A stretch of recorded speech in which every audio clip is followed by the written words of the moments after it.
মমতা ব্যানার্জি এবং তার পরিচালিত কলকাতা পুলিশ তারা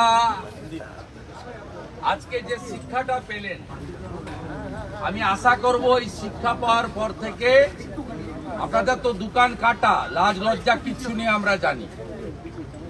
আপনারা বৃহস্পতিবার দিন মহামান্য রাজ্যপাল মহোদয় অনুমোদন থাকা সত্ত্বেও আপনারা 200 জন ভিকটিমকে আটকেছিলেন 200 মিটার দূরে।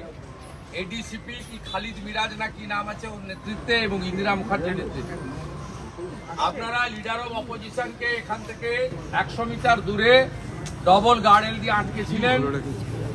তারপরে কলকাতা হাইকোর্টে আমি যেতে বাধ্য হই মহামান্য বিচারপতি মাননীয়া অমৃতা সিনহার এজলাসে।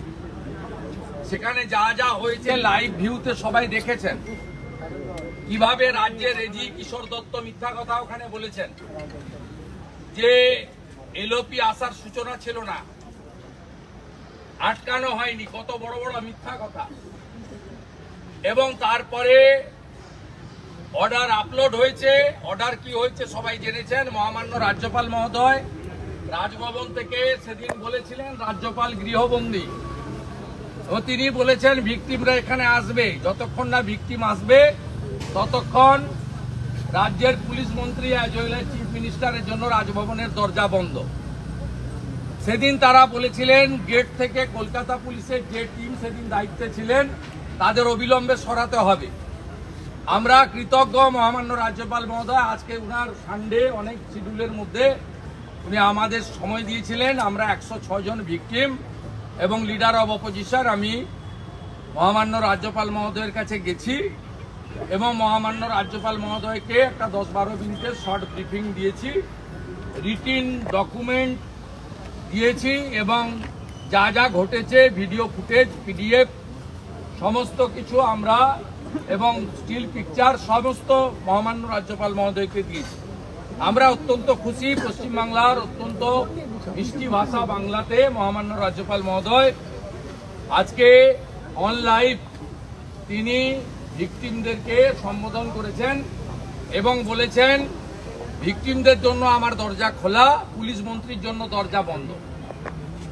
এবং কলকাতা পুলিশের যে টিম বৃহস্পতিবার অসভ্যতামি করেছে বিনীত গোয়েলের নির্দেশে মমতাকে খুশি করার জন্য, তাদের অবিলম্বে এখান থেকে চেঞ্জ করার নির্দেশ রাজ্যপাল মহোদয় দিয়েছেন।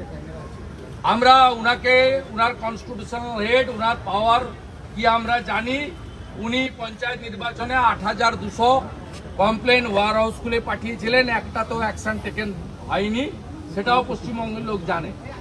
উনি আমাদেরকে কথা দিয়েছেন যে আমি শুধু স্টেট গভর্নমেন্টকে অ্যাডভাইস করা তা নয়, এবারে আমি আমার ক্ষমতা প্রয়োগ করে কেন্দ্রীয় সরকারকেও আমি সুপারিশ করব পশ্চিমবঙ্গে যেটা করার দরকার টু রেস্টোর কনস্টিটিউশন, মানুষের জান মাল নিরাপত্তা, তার জন্য আমি করব। আমি উনাকে বলেছি পশ্চিমবঙ্গের সংবিধানের 4টা স্তম্ভ আক্রান্ত, ল মেকাররা আক্রান্ত, অপোজিশন লিডার অপোজিশন এমএলএদের অ্যাসেম্বলি থেকে 5 মাস 6 মাস করে প্রত্যেক বছর সাসপেন্ড করে বাইরে রাখা হয়, বলতে দেওয়া হয় না। ব্যুরোক্রেসি আক্রান্ত, সব নর্মস ভেঙে রিটার্ন লোকদের এক্সটেনশন দেয়। একটা বড় অংশের আইএএস এবং আইপিএস যারা মুখ্যমন্ত্রীর যারা বসংবদ নয়, চটি চাটেন না, তাদেরকে কার্যত গ্যারেজ করে উনি বসিয়ে রেখেছেন, ব্যুরোক্রেসি নিশ্চিহ্ন। জুডিশিয়ারি এখানে অ্যাটাক, সবাই জানেন জাজেদের কিভাবে উনি অ্যাটাক করেন, জাজের বাড়িতে পোস্টার ফেলেন।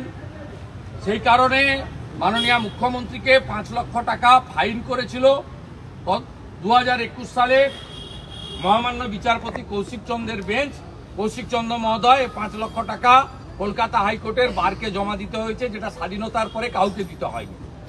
শুধু তাই নয়, মিডিয়া যেভাবে অ্যাটাক হয়েছে সংবিধানের 4র্থ স্তম্ভ, সেটাও আমরা সন্দেশখালীর ঘটনা নিয়ে যেভাবে রিপাবলিকের রিপোর্টারকে কলার ধরে তুলে আনা হয়েছে, যেভাবে বিপি আনন্দের অ্যাসিস্ট্যান্ট ডাইরেক্টরকে এডিটর সিনিয়র এডিটরকে নোটিশ পাঠিয়ে বলা হয়েছে সকালে আসতে, একাধিক পোর্টাল ইউটিউবারের বিরুদ্ধে আক্রমণ করা হয়েছে, অন্যান্য চ্যানেল প্রিন্ট মিডিয়া আক্রান্ত হয়েছে। আমরা সেসব কথাও মহামান্য গভর্নরকে বলেছি যে সংবিধানের 4টা পিলারই শেষ করে দিয়েছে এবং এখানে ভোটের নামে কার্যত প্রহসন হয়েছে, গুন্ডাদের দখলে ছিল, গণনা কেন্দ্র কাউকে রাউন্ডে বলা হয়নি। সর্বোপরি আমরা দাবি করেছি যে সমস্ত শেল্টারলেস লোকেদের বাড়িতে পৌঁছে দিতে হবে নিরাপত্তা দিয়ে। যারা আক্রান্ত হয়েছে তাদের, যারা আক্রমণকারী তাদের বিরুদ্ধে ব্যবস্থা নিতে হবে এবং সাথে সাথে ক্ষতিপূরণ কেন্দ্রীয় বাহিনীকে দুর্গাপুজো পর্যন্ত রাখা এবং মহামান্য রাজ্যপালের যদি পসিবল হয় এরিয়া ভিজিট করা, যেভাবে 2021-এ আজকের ভারতের উপরাষ্ট্রপতি তৎকালীন রাজ্যপাল জগদীপ ধনখড় করেছিলেন। মহামান্য বর্তমান রাজ্যপাল মহোদয়ও 23-এর পঞ্চায়েত নির্বাচনে করেছিলেন। সেই সব আবেদন আমরা করেছি। উনি প্রত্যেকের সঙ্গে ঢোকার সময় কথা বলেছেন, এই মায়েদের, দিদিদের, বোনেদের সঙ্গে, অন্যান্য আক্রান্তদের সঙ্গে, এবং কর্মসূচি শেষ করার পরেও তিনি নিচে নেমে এসে প্রত্যেকের কাছ থেকে পেশেন্স হিয়ারিং নিয়েছেন, নোট নিয়েছেন এবং তাকে আমরা এই সমস্ত ছবি, তথ্য ইত্যাদি দিয়েছি এবং আমরা ওনাকে একটা ডাটা দিয়েছি যে মহামান্য অবসরকালীন সামারে যিনি বসেছিলেন ডিভিশন বেঞ্চ, মাননীয় বিচারপতি কৌশিক চন্দ্র মহোদয়ের বেঞ্চ, সেখানে ডিজিপিকে কমপ্লেন করার জন্য বলা হয়েছিল। 1025টা কমপ্লেন ডিজিপিকে করা হয়েছে। তার মধ্যে পিএম বাড়ি ভেঙেছে, লুট হয়েছে সব 340, 233, 310, 750 এবং রেশন কার্ড 5000-এর বেশি লোকের রেশন কার্ড নিয়ে নেওয়া হয়েছে। এবং আপনি শুনলে অবাক হবেন, বিশেষ করে কোচবিহার জেলায় সিতাই, দিনাটা, মাথাভাঙা, নাটাবাড়ি এবং কোচবিহার দক্ষিণ, এই 5টা বিধানসভায় কোনো ভারতীয় জনতা পার্টির লোকেদের, সনাতনীদের বিশেষ করে রাজবংশী সহ কারোর বাড়িতে গবাদি পশু নেই। সমস্ত গবাদি পশু মানে গরু এবং ছাগল খুলে নিয়ে চলে গেছে তৃণমূল কংগ্রেসের দুর্বৃত্ত বাহিনী। একজনের বাড়িতে নেই। আমি দায়িত্ব নিয়ে বলছি, আপনাদের নাটাবাড়িতে, সিতাইতে, মাথাভাঙাতে, দিনহাটাতে এবং আপনার কোচবিহার সাউথে এবং ব্যাপকভাবে এখানে আমাদের এসসি মোর্চার নেতা সঞ্জয় নায়ক আছেন, তার বাড়ি এটা নিয়ে তৃতীয়বার ভাঙা হলো। 21 সাল থেকে পরপর করা।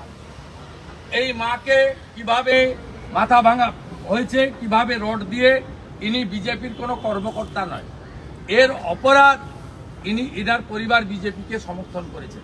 এইভাবে প্রত্যেক ইনার মন্দির পর্যন্ত, এই যে ঠাকুরকে দেখছেন ইনি সন্ন্যাসী, ইনার মন্দির পর্যন্ত পুরো মন্দির ভেঙে দেওয়া হয়েছে। উনি এখন কলকাতাতে রাস্তায় ঘুরে বেড়াচ্ছেন, গাছের নিচে, ফ্লাইওভারের নিচে জীবনযাপন করছেন।